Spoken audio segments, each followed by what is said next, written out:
Tim Kabaroto lagi main ke booth-nya Hyundai dan juga kita ngeliat ada salah satu hal baru sekaligus menarik juga dan dia jadi primadona di booth Hyundai gelaran IMS 2024 dan di samping gua sudah ada Hyundai Ioniq 7 dan kita akan bahas semenarik apa mobil ini, sebuah SUV besar dan kira-kira kita bisa ngintip apa aja nih karena sayang banget sebenarnya kita pengen explore lebih jauh lagi tapi karena ini masih prototipe jadi harus dipagerin.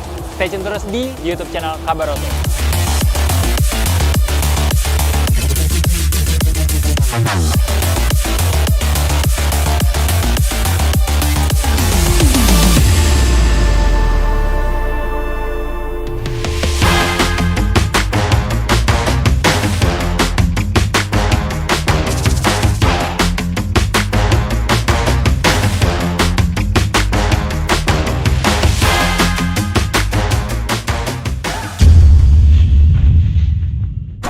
Tim Kabaroto udah pernah cobain Hyundai Ioniq 5, Ioniq 6, dan kali ini giliran tim Kabaroto melakukan pendekatan ke Hyundai Ioniq 7. Tapi sayangnya kita belum bisa pendekatan terlalu dalam. Karena apa? Karena Hyundai Ioniq 7 ini masih sifatnya prototipe, tapi kita masih bisa setidaknya melihat dan eksplorasi dari jarak jauh nih sob. Nah, kalau misalnya kita bahas dulu dari siluetnya yang udah terpampang nyata di samping gua ini, merupakan sebuah Ioniq 7 tapi punya aliran SUV nih sob. Jadi dengan dimensi yang cukup besar dan kalau kita perhatiin ini dari depan, coba yuk kita lihat. Nah, Hyundai Ioniq 7 ini punya tampilan yang sebenarnya nggak terlalu terlihat dinamis karena siluet-siluet runcing nggak kita temuin di shape depan, samping maupun belakang. Tapi yang menariknya justru mobil yang terlihat tidak aerodinamis ini malah menunjukkan sisi futuristiknya. Dari mana? Kalau Sobat Kabaroto lihat, Hyundai belakangan selalu tampil prima lewat area depan ataupun front fascia yang menyipit, yang ingin menunjukkan identitas futuristiknya nih. Sekaligus detail-detail seperti headlamp dan juga lampu di area depan yang membentuk pixel-pixel yang kalau dinyalakan itu seperti terlihat sangat futuristik. Dan kalau kita perhatiin nih, dari area headlamp sampai bumper depan ini tidak ada grill sama sekali karena ini sebuah mobil listrik dan juga ditutupi dengan seluruh area pixel. Ngomong-ngomong, kalau Sobat Kabaroto perhatikan area depannya siluetnya sangat mirip, kalau kita perhatikan mirip Hyundai Staria yang menyipit atau juga Hyundai Kona elektrik yang terbaru nih. Nah, sekarang kita akan coba bahas sektor kaki-kakinya nih sob, karena untuk sebuah SUV di samping gua atau Hyundai Ioniq 7 konsep ini cukup menarik karena kalau Sobat Kabaroto perhatiin nih, dari dimensi pelek dan juga profil bannya pun cukup gede banget, tapi kita nggak tahu nih nanti di pertengahan 2024 yang rumornya Hyundai Ioniq 7 akan rilis secara worldwide nih sob, tapi nggak tahu nih kira-kira Indonesia akan kebagian kapan. Tapi yang menariknya desain dari sebuah peleknya ini, kalau Sobat Kabaroto bisa lihat, tidak ngedop ataupun tidak menutup secara rapat seperti Hyundai Ioniq 5 atau mobil-mobil elektrik pada umumnya.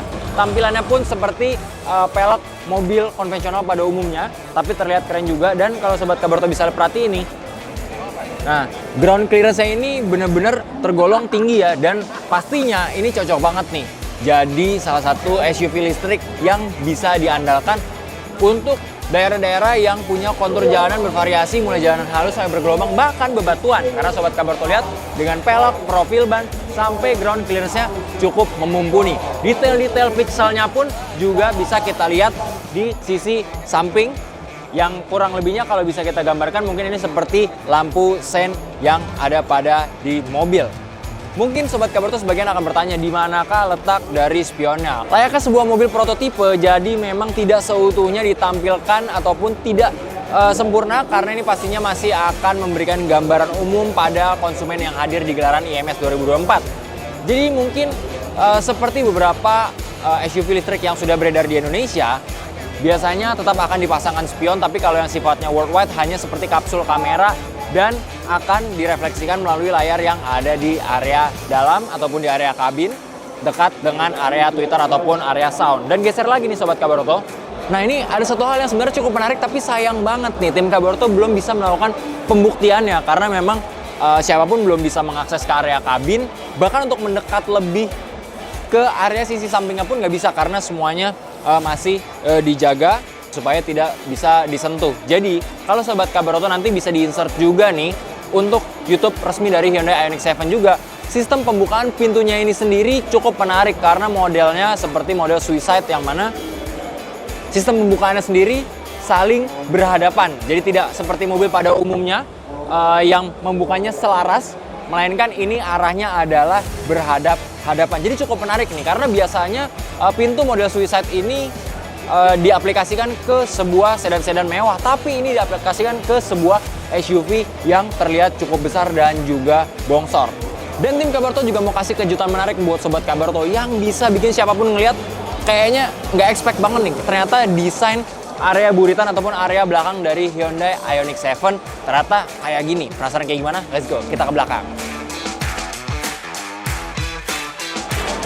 Nah, sobat Kabaroto, gue pengen kasih tahu juga nih bahwasannya ini dia area buritan yang benar-benar nggak bikin kita expect nih sobat Kabaroto. Jadi kalau sobat Kabaroto perhatikan, ini tampilan belakangnya cukup unik karena hampir full ataupun 3/4 dari area pintu bagasinya sendiri terbuat dari kaca. Dan keuntungannya sendiri adalah kita sebagai yang melihat pun nggak perlu terlalu effort masuk ke dalam karena langsung terekspos ke area kabin. Dan juga detail-detail pixel lainnya semuanya around, mulai dari atas sampai ke area atas bumper. Ini semuanya lampu pixel yang menunjukkan unsur dari sebuah mobil masa depan.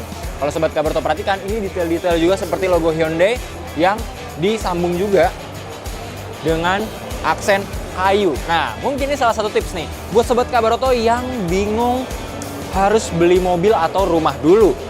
Kayaknya Hyundai Ioniq 7 ini bisa jadi opsi nih untuk mendapatkan keduanya. Kenapa? Kalau sobat Kabaroto perhatikan di dalam nih, hanya terdapat 2 jok yang ada di penumpang depan dan juga ada di penumpang belakang dari pengemudi. Kalau misalnya setir kanan, tapi di manakah sisanya akan duduk?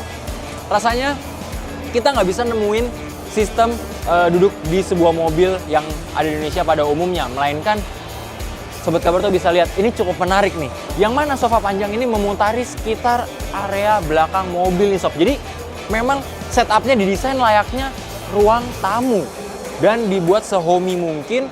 Dan yang menariknya untuk jok yang tersedia sendiri itu semuanya bisa diputar nih sob. Jadi memang kalau sobat Kabaroto lihat nanti di insert juga videonya, area interior ataupun area kabinnya pun terkesan cukup lapang.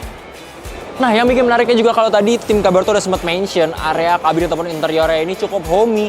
Dan kalau diperhatikan secara detail nih sob, yang mana jarang banget sebuah lampu ditempelkan di sebuah kabin ataupun atap mobil. Dan lampunya ini bukan lampu biasa, melainkan seperti lampu makan yang di setup seakan-akan ini merupakan area untuk kumpul keluarga sob.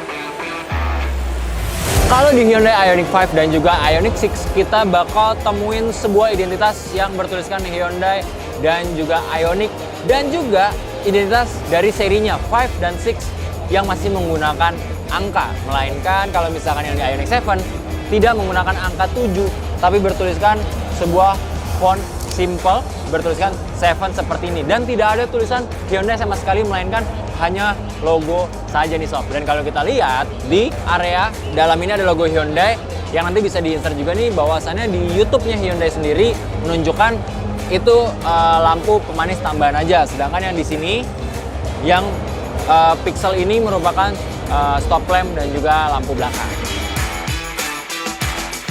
Kalau tadi kita udah bahas area kabin belakangnya, kita coba pengen ngintip lagi nih kabin depannya yang ternyata cukup menarik banget sob. Ya, let's go.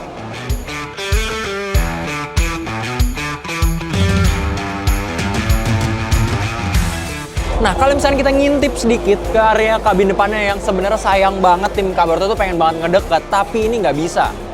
Kalau bisa dilihat dari jauh, ini kabinnya bener-bener simpel nih sob. Area dashboard hanya diselimuti ataupun dihiasi dengan monitor infotainment dan juga monitor cluster instrumen yang memanjang dari ujung pilar A kanan sampai ujung pilar A kiri. Itu semuanya tersambung. Tapi yang menarik dan menjadi pertanyaan, di manakah letak lingkar kemudinya, dan sampai detik ini Kabaroto dan mungkin pengunjung lainnya yang hadir di IMS 2024 juga belum menemukan sama sekali di mana letak lingkar kemudinya. Tapi ini dia yang justru membuat kita semua bertanya-tanya, semenarik apakah kalau misalnya sudah dijual di pasar dunia maupun tanah air dari sebuah Hyundai Ioniq 7 karena benar-benar lapang banget.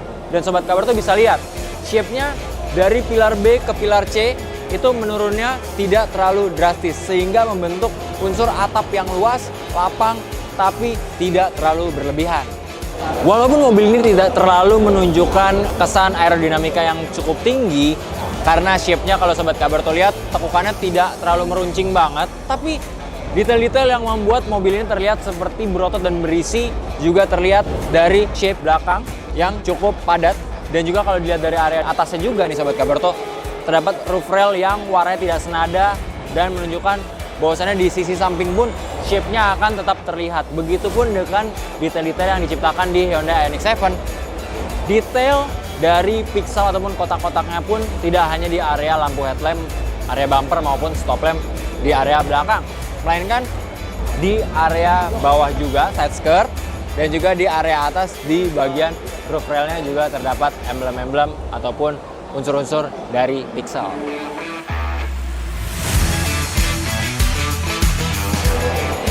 Nah itu dia Sobat Kabarto, kita udah coba kelilingin setiap sudut dari Hyundai Ioniq 7 dan juga yang bikin benar-benar Sobat Kabarto pastinya terkesima adalah khususnya di area belakang dan juga area kabinnya yang cukup lapang karena penempatannya pun juga cukup menarik. Nah, karena belum di launching di dunia, karena di dunia nanti akan ada di pertengahan tahun 2024 dan nggak tahu di Indonesia akan kebagian kapan.